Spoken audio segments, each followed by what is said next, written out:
The Python Deity. Once upon a time, in an ancient coastal kingdom, life was a fountain of bliss. The people lived in peace, blessed with many rivers that ran into creeks, surrounded by coconut trees and the evergreen mangrove forest. The rivers were blessed with lots of fishes, and it was the livelihood of the natives. The people traded in fish, and other kingdoms from far and near came to trade with them. The king, Minji, was a just and upright man. Though he was a king, he was humble, and his people respected and loved him. He was a lover of peace and harmony. He settled disputes amicably between his kingdom and neighboring kingdoms before it could lead to war. Minji married many wives but was not blessed with many children. He had only one daughter named Alebi.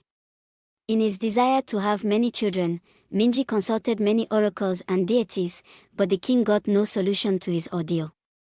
So he accepted fate as it was and decided to love his daughter, Alebi, Princess. Alebi was an epitome of beauty, class and poise.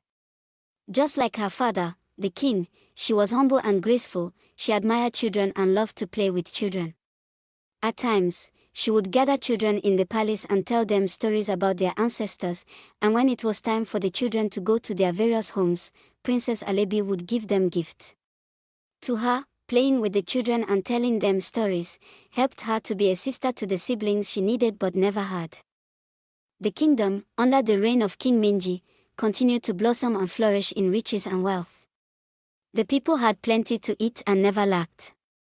They knew no sorrow and were the happiest people on earth, until a time came that the kingdom was plagued by a strange, deadly, and incurable skin disease. The disease looked like fish scales grown on the skin.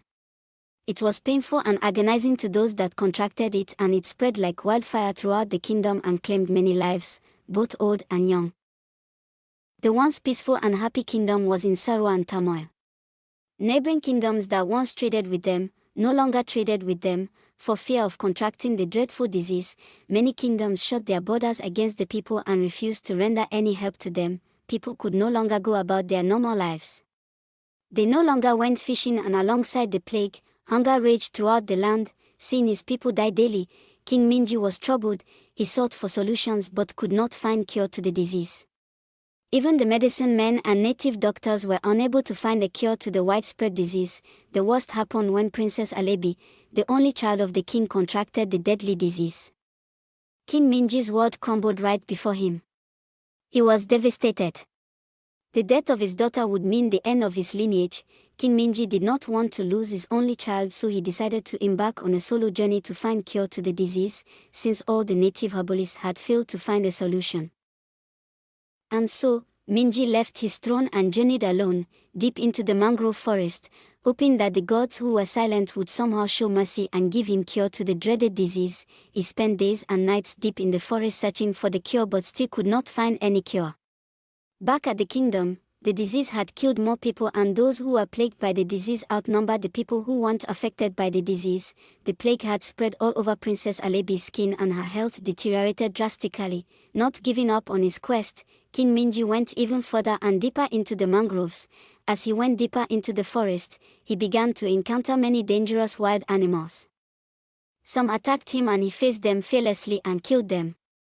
The ones that did not attack him, he let them go their way and went on with his journey. After a few more days of searching, he ran out of food, but he still refused to give up on the journey. He loved his daughter so much that he did not want to lose her to death. Minji began to eat edible wild fruits for survival in the forest. Then one night, while he laid down under a big tree to rest, just as he closed his eyes to sleep, he dreamt and saw a mighty snake wrapped around his daughter. His daughter was healed from the disease and was healthy and happy. The king woke up from his sleep and pondered over his dream, but could not understand the strange dream he had. As he sat down to ponder over the dream, he saw a glistening shining light in the forest. Wondering how there could be such a bright light deep inside the forest, Minji decided to get a closer look. As he got closer to take a look at the shining light, the king saw a mighty snake coiled around a shining stone. To his surprise, the snake looked exactly like the one he had seen in his dream. Immediately, Minji knew that his dream wasn't a coincidence. This could be the solution I've been looking for, the king said to himself. Without wasting more time, the king moved towards the big snake.